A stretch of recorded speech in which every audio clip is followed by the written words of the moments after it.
They live together.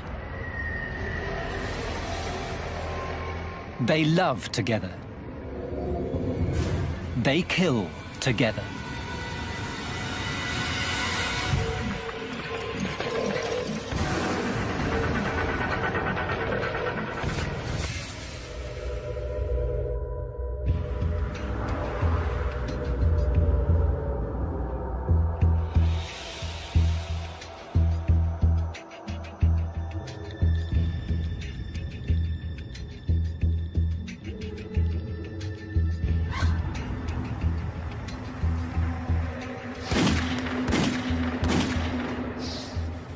On the night of September the 10th, 1982, police in Rome, Georgia, received a frantic call from Ken Dooley. A unit was dispatched to his home. The shooting at Ken Dooley's house began with a phone call. Hello? You're gonna pay. A few minutes later, 4 shots slammed into Ken's house. Police collected several bullets and canvassed the area, but no one had witnessed the crime.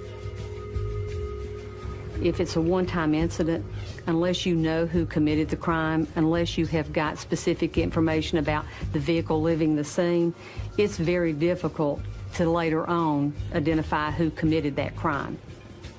And so it may lay there as an incident report and as a case that's still open, but because there are no leads, it may not be followed up on more than a week after the incident occurred.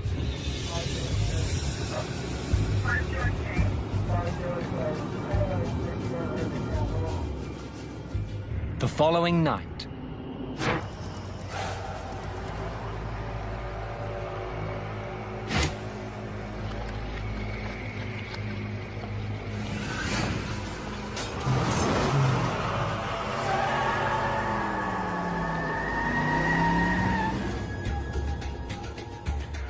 at midnight, police were called to the residence of Linda Adair. There was a phone call. Someone asked for Linda. And then not long after that, there was a firebombing at the house. Nothing like this had happened in her life. And while the police were there, they began to question people, look around. At that point, someone, a neighbor, came and said that they had seen a car go by slowly. There was a man driving the car, and there was a young woman with brown hair. Police looked for connections between the victims. They discovered that both Linda Adair and Ken Dooley worked for the Rome Youth Development Center, also known as the YDC. Well, the YDC is a holding facility for juveniles under the age of 17. Adults go to jail. YDC is where a juvenile is detained. Shortly after the attack at Linda Adair's home, police received an anonymous call. Floyd County 911. Yes, I'm calling about the shooting at Ken Dooley's house last night and the firebombing of Linda Adair's house tonight. For the sex abuse I went through in the YDC, they are both going to die.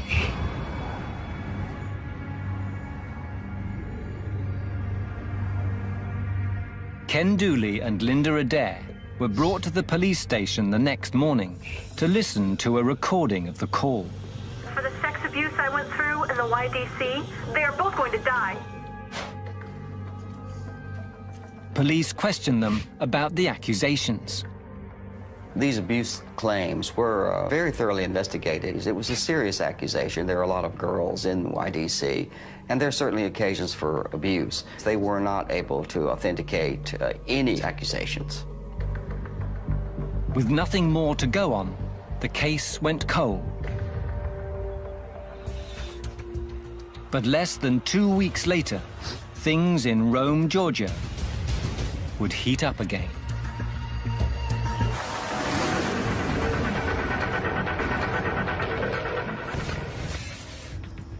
Early in September 1982, police in Rome, Georgia, investigated a shooting and a firebombing at 2 homes. Despite accusations from an anonymous phone caller, investigators were stumped. 2 weeks later, Rome police received a call about a missing girl. 13-year-old Lisa Ann Milliken had been at a shopping center with several girls and her house parent from a home for neglected children when she disappeared. The sort of life that Lisa Ann Milliken had was a sad life by any measure. She was only 13 years old, and the problems in her home were such that she had already been removed from it 4 times. After a search of the shopping center drew a blank, police interviewed Lisa's parents, as well as several of the home's residents and employees.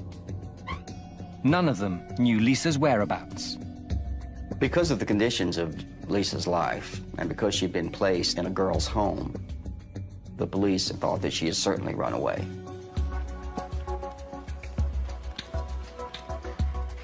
Not unique or unusual. That happens quite frequently. Kid will run away somewhere, or an adult, or she most likely was going home.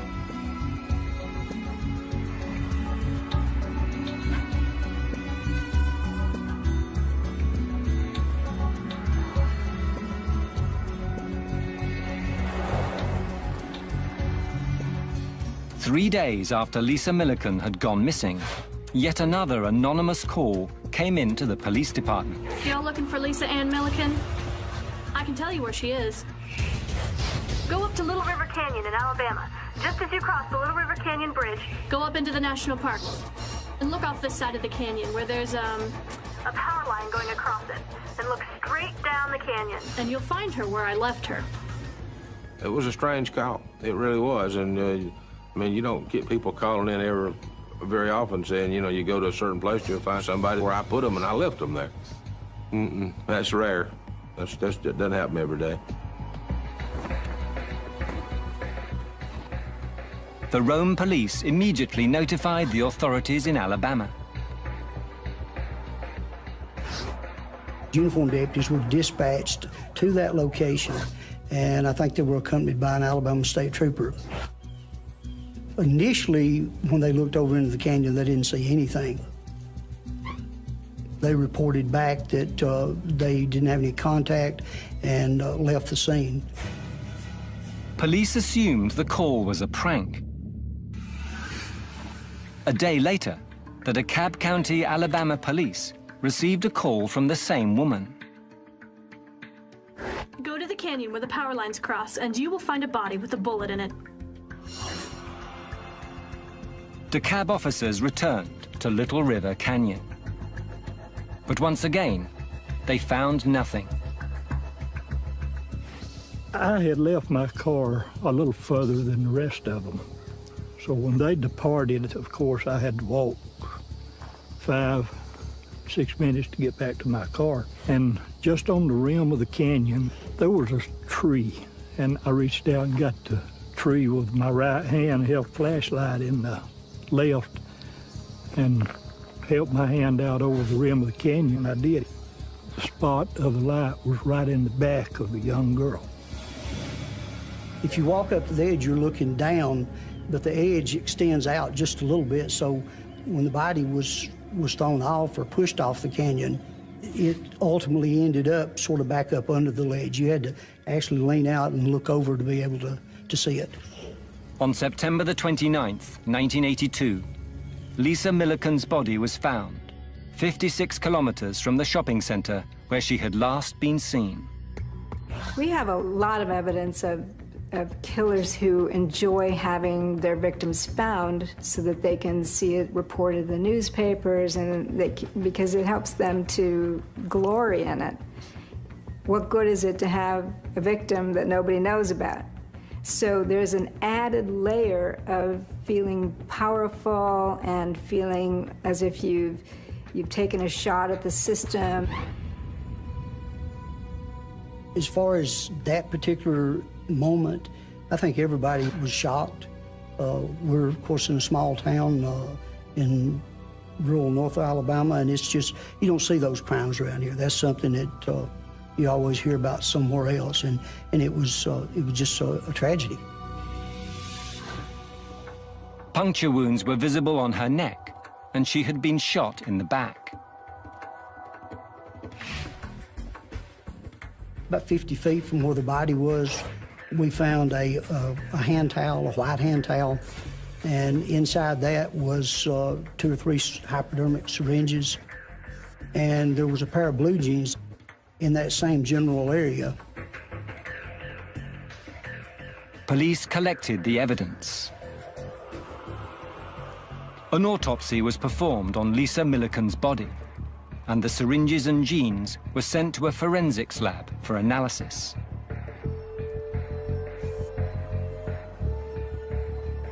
While awaiting the results, investigators from Alabama and Georgia joined forces in the investigation.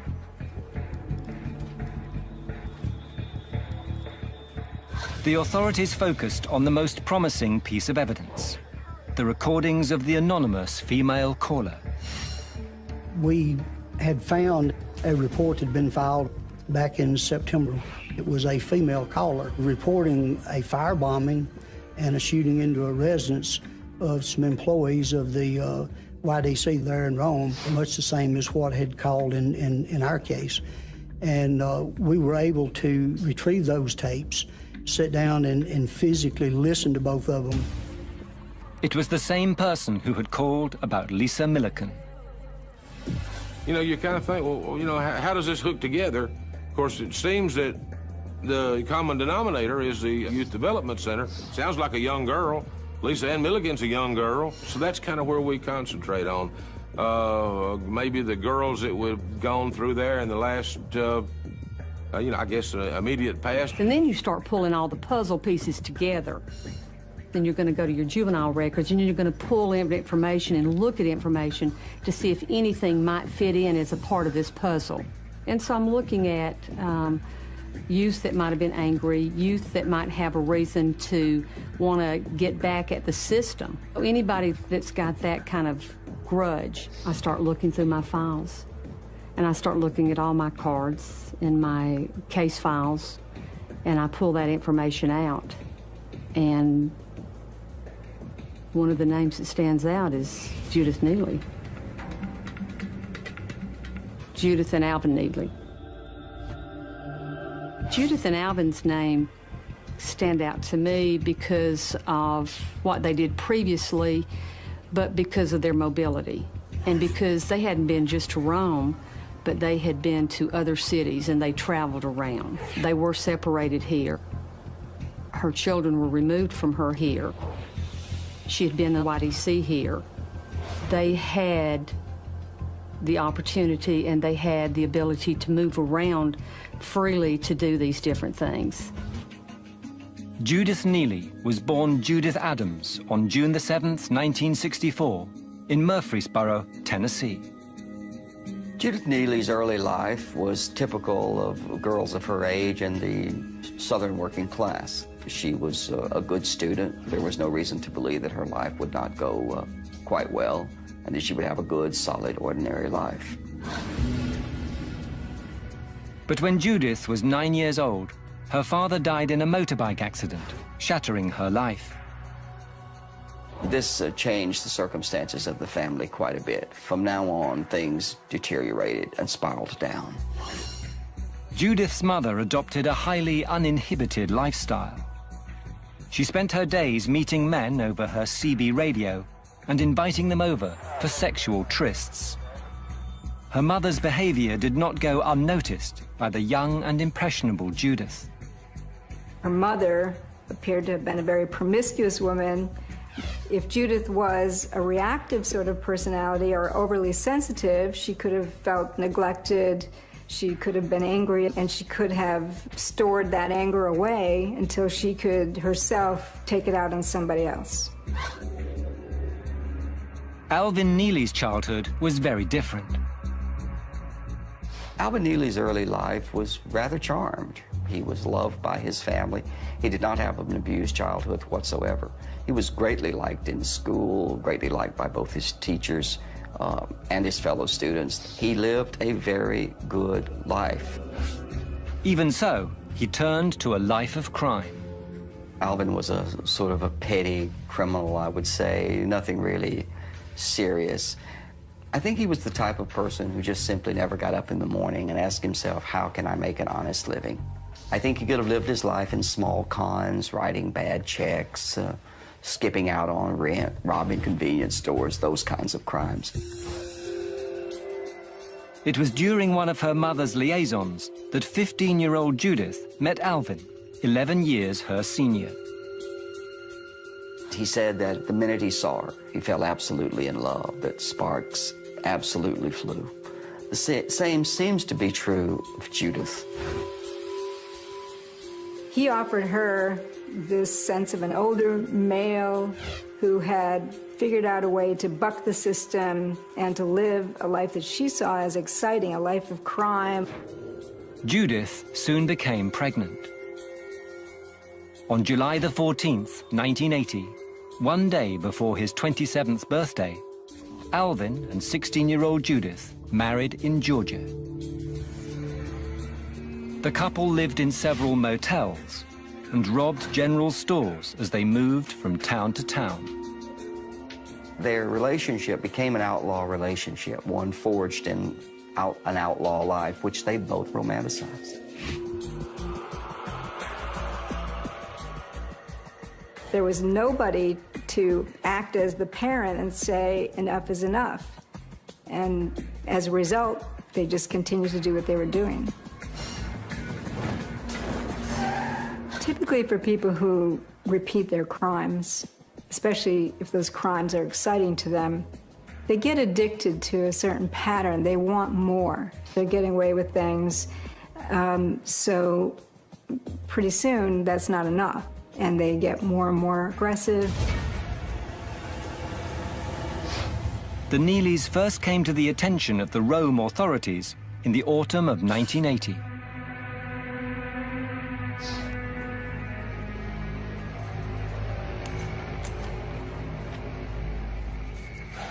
We didn't see 16-year-old, 9-month pregnant teenagers committing armed robberies.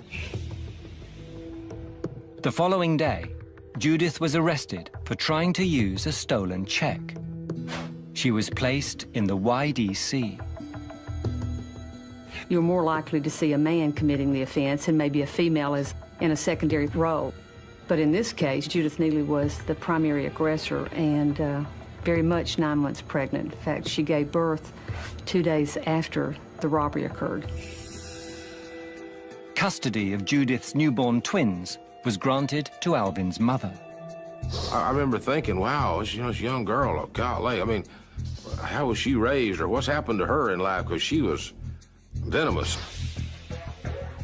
Alvin was also arrested for the armed robbery, for driving Judith to and from the scene. He was convicted and sentenced to up to 5 years in jail. During their separation, Judith wrote letters to Alvin, telling him she detested the YDC staff. She also made some shocking allegations. She began to say that she was being raped there, that she was suffering all manner of sexual abuse, that people would not let her write to him. And I think she used this to make him jealous. He began to make promises to her of revenge when she was finally released. The Neely couple seemed to have had the kind of relationship where one of them instigated an act and the other went along with it. And so they had this sort of psychopathic chemistry.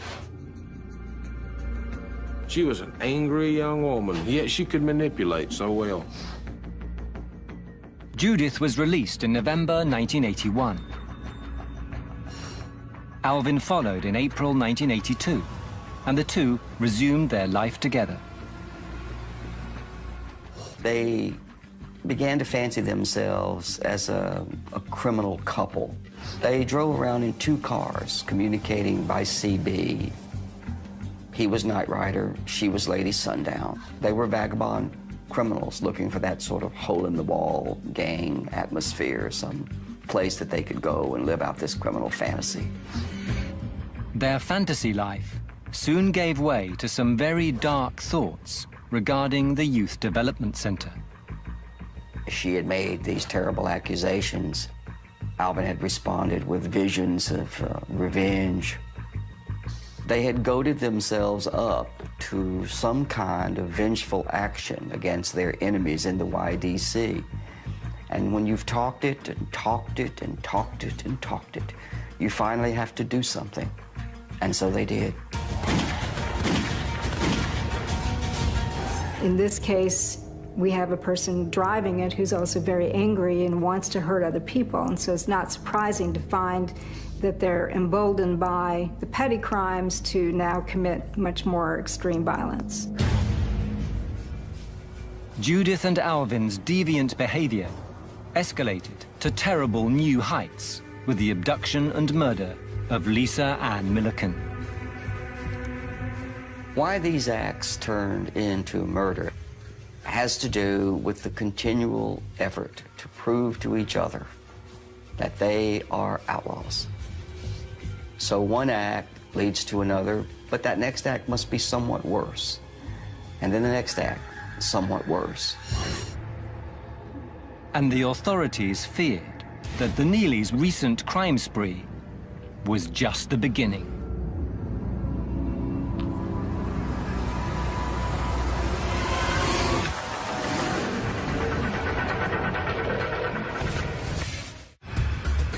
In the autumn of 1982, the authorities in Georgia and Alabama were searching for 18-year-old Judith Neely and her husband, 29-year-old Alvin Neely. The Neelys were suspects in a series of crimes, including arson and murder. What sets the case of Alvin and Judith Ann Neely apart is that she seemed to be more of the instigator than we typically see in these teams. He was more of the person who was doing what she told him to do. It was as if it was her anger driving them, and the plans seemed to be from her. Usually you find that in the male member of the team with the female helping. On October the 1st, the results came in from the evidence found near Lisa Ann Milliken's body. The blood on the jeans had come from Lisa, but the jeans were too large to have been hers, so police assumed they had belonged to the killer. The substance in the syringe contained sodium hydroxide and hypochlorite, the main ingredients in liquid drain cleaner. The autopsy on Lisa Ann Milliken confirmed the authorities' fears. Lisa had been tortured prior to her murder by the injection of liquid drain cleaner into her neck, into her arms, and into both buttocks. The autopsy also revealed that Lisa Ann Milliken had been sexually assaulted. The authorities realized they were dealing with extremely vicious criminals and were determined to get them off the street before they could strike again.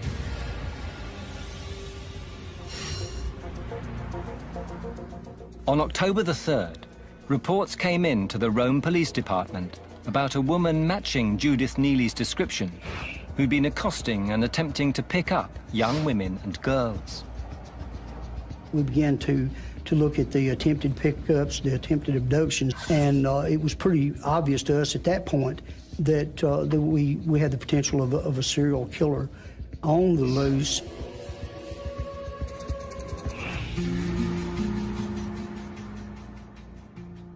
That night, 26-year-old John Hancock and his fiancée, 22-year-old Janice K. Chapman, were walking home after visiting family.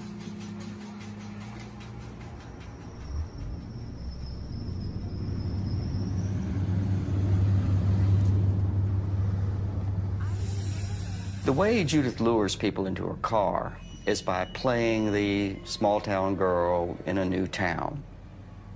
She would come up to people and say that she was new in town and that she was friendless, and then she would invite those people to go riding with her in her car. John and Janice believed Judith's story and took her up on her offer. The three drove through the Georgia countryside.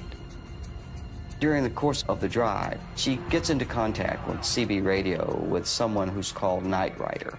They begin to chat, and Judith says that she has some new friends in the car with her, and perhaps that all of them should meet. Hey,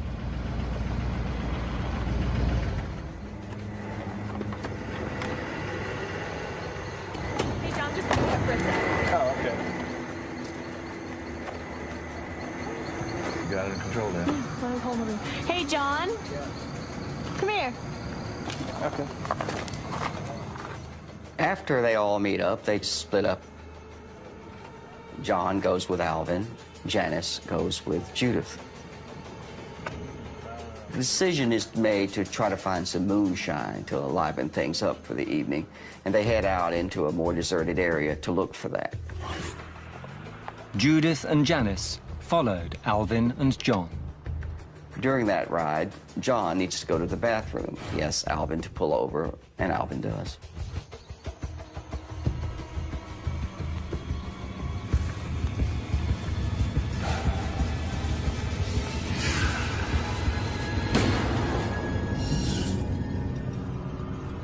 Judith shot John Hancock, and the Neelys left with Janice K. Chapman, who was restrained in the car. But John isn't dead. And after he knows they're gone, he gets up and he runs to the nearest road, flags down a passing car, still quite wounded, of course, and goes to the hospital. John Hancock was treated and released. He came to the wrong police department the next day. He came through the general investigative area where we were sitting, the squad room. We were playing back the tape of the phone call. And you will find a body with a bullet in it. And as he walked by, he heard the voice, and he stopped and turned around, and he said, "That's her. That's the girl that shot me." At that point, we all sat down with Mr. Hancock and began to try to solicit as much information from him as we could. Hancock picked Judith and Alvin Neely out of a photo lineup.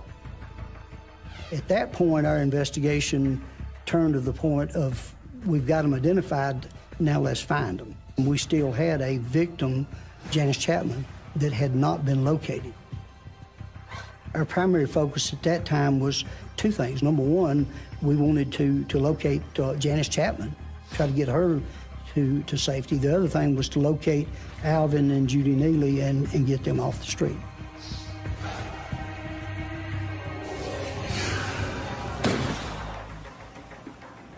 Georgia and Alabama authorities, now joined by federal agents, searched across several states for the Neelys and for Janice Chapman, who they hoped to find before it was too late. It was urgent. We got people running around Rome killing folks. More than a week went by with no results. A nationwide bulletin was issued for Judith and Alvin Neely. On October the 14th, investigators finally got a break. We contacted the authorities in Tennessee, the area that they were known to have been from, and were fortunate enough to find that Alvin and Judy were both in the Rutherford County Jail in Murfreesboro, Tennessee, on some check charges, some forgeries, something totally unrelated to this. I think it was probably 4 or 5 carloads of us that drove up there, and then we divided into 2 search teams and went and searched the automobiles of Alvin and Judy Neely, and also the residence of Judy's mother, where they were in fact staying. Among the items police found were guns, handcuffs, CB radios, motel receipts under several aliases, and the letters Judith had written to Alvin when she was in the YDC. But there was no sign of Janice K. Chapman. Investigators interrogated Judith first, hoping she'd tell them where they could find Janice Chapman. She was very cold, very matter of fact, she showed absolutely no emotion. But Judy admitted that they had picked up Chapman and John Hancock. She admitted to walking him out into the woods, shooting him in the back, leaving him for dead. She went on to say that they carried Miss Chapman back to a motel there in Rome and killed her. She shot her in the back, and then when she fell and was hollering, that was the word she used, Judy went over to her and put 2 more bullets in her head as she lay on the ground. Judith also confessed to murdering Lisa Ann Milliken. She admitted that she'd picked Lisa Milliken up. They spent the night in a motel, that Alvin, in fact, joined them at that particular motel. Judith watched as Alvin raped 13-year-old Lisa.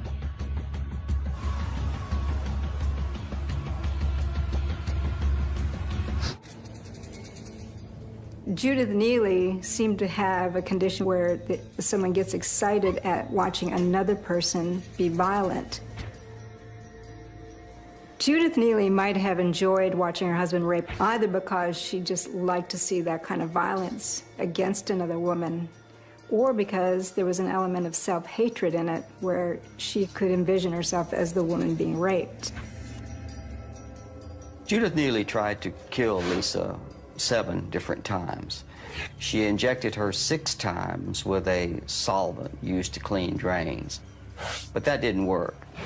Time was passing, Judith grew impatient, and so finally she asked Lisa to stand up beside the edge of the canyon, and there she shot her in the back. After Lisa was dead, to Judith's surprise, she was still at the top of the canyon. And so Judith got down on her knees and pushed the body over the side. When that happened, she got her jeans bloody, and so she changed her jeans and threw those over the canyon wall. She also threw the syringes that she had used to inject Lisa over the side of the canyon. For her to take the blame in this case, it certainly could be that she was so immature as to believe that these crimes really weren't that damaging and that it made her powerful and she enjoyed it.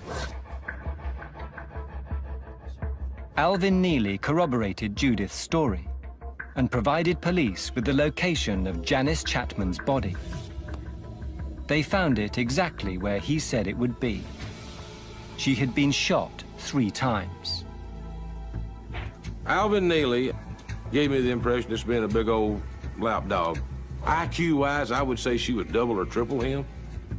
I just felt like that she was extremely intelligent, and he felt like that well, I'm lucky to have this woman, you know, and so if I don't do what she says, she'll leave. But it was obvious to me that she was in charge. Alvin admitted to raping both Lisa Ann Milliken and Janice Chapman. He claimed that Judith was in it for the sex, too. There was never any evidence of that. However, I think that the primary motive was this outrageous notion of being outlaws, that it was exceedingly important to really be bad people. A question that we always ask when we're looking at team killers is, would they separately have had the propensity to be murderers? I think in terms of what we know about Alvin up to the point when they met, he showed no indication that he really was a killer. And yet with Judith, we certainly see that she's got that kind of anger. She follows through on revenge. She has agendas against people. He probably wouldn't have been a killer, but she probably would have been.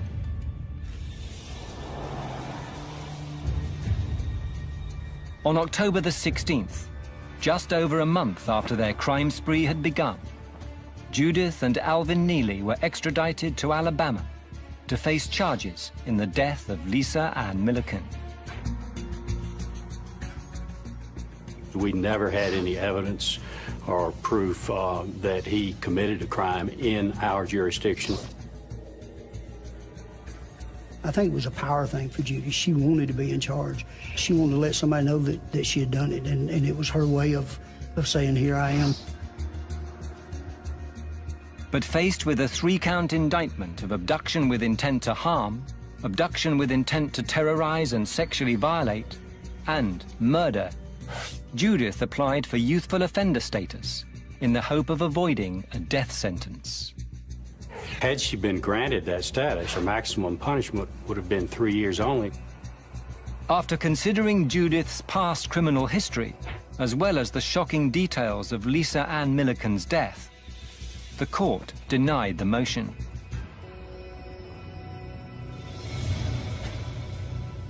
Her trial was set for March the 7th, 1983. When the date arrived, a new Judith Neely showed up in court. She had nice clothes on, and she had makeup, and her hair was done nicely, and I'm sure her attorneys thought that was what she should do, and if I had been them, I would have done the same thing. When Judith took the stand, the prosecution learned that her look wasn't the only thing that had changed. When she was first arrested, she was very sure of herself. When it got to trial, she became very demure. She seemed to have a very introverted personality and tried to show all the signs of someone who might be brainwashed or coerced. Judy had claimed that Alvin had made her do these things, that she had had no part in them other than to act as his zombie. Typically in these situations, what happens is this most psychopathic person turns on the other fast so that they can throw the blame on that person. Alvin Neely was portrayed by the defense as being this big, brutal guy who terrorized and brutalized his wife. Anybody who met Alvin Neely, which included myself, the investigators, anybody who ever had contact with him, was immediately impressed by how inaccurate that description was. Once when she was testifying, she bent her head over and appeared to be crying. We'd never seen her cry before. I stopped the court and I asked the court to instruct her to lift her face, to lift her head. The court made her lift her head. There was total dry eyes, no crying, no tears, no nothing. Only through things like that could we show the real Judith Neely. On March the 21st, after 13 days of testimony, Judith's case went to the jury.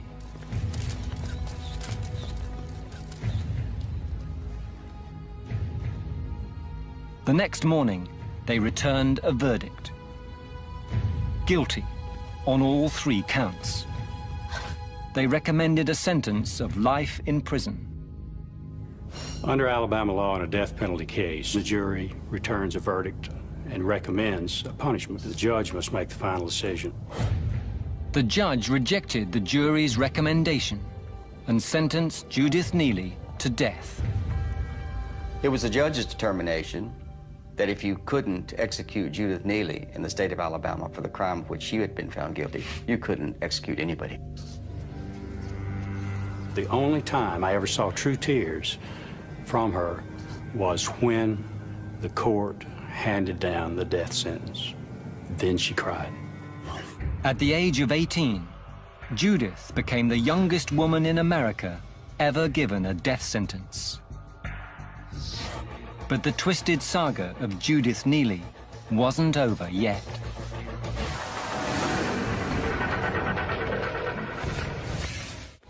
In March 1983, Judith Neely was sentenced to die for murdering 13-year-old Lisa Ann Milliken. I certainly walked away from the trial of that case with the feeling that justice had been served. Judith was then sent to Georgia, where, along with her husband Alvin Neely, she faced charges in the abduction and murder of Janice Chapman and the kidnapping and attempted murder of John Hancock. Not wanting to risk another death sentence, Judith agreed to testify against Alvin in exchange for the state dropping the charges of murder and attempted murder and allowing her to plead guilty to kidnapping. Alvin was confronting very serious offenses, and if he confessed, then he would not be electrocuted. Alvin pleaded guilty to the kidnapping and murder of Janice Chapman and received 2 life terms. He simply chose to live in prison until the end of his days than to face the electric chair. Judith was given a life sentence. She was then returned to Alabama's death row. She remained there in relative obscurity until May 1994, when the body of a young woman was found in a home in Gadsden, a small city in Alabama. When Judith Neely was in the penitentiary, she formed a relationship with a young woman in that county, and they entered into a suicide pact.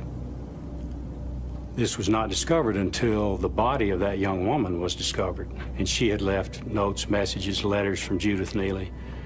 And when those were discovered and the suicide pact was revealed, the penitentiary was notified immediately. Judith Neely was found in her cell with her wrists slit. She survived. It wasn't the last time she escaped death. Years later, the governor of Alabama commuted her sentence to life. Not from death to life without parole, but from death to life. So the issue of parole will be something that will have to be faced in one way or another in the future. On October the 24th, 2005, while serving out his sentence, Alvin Neely died from complications while undergoing surgery. Judith Neely will be eligible for parole in 2013 at the age of 49. She's been in jail a long time, and she needs to stay in jail a long time. She claims to have to be active in religious activity now, and that she's changed.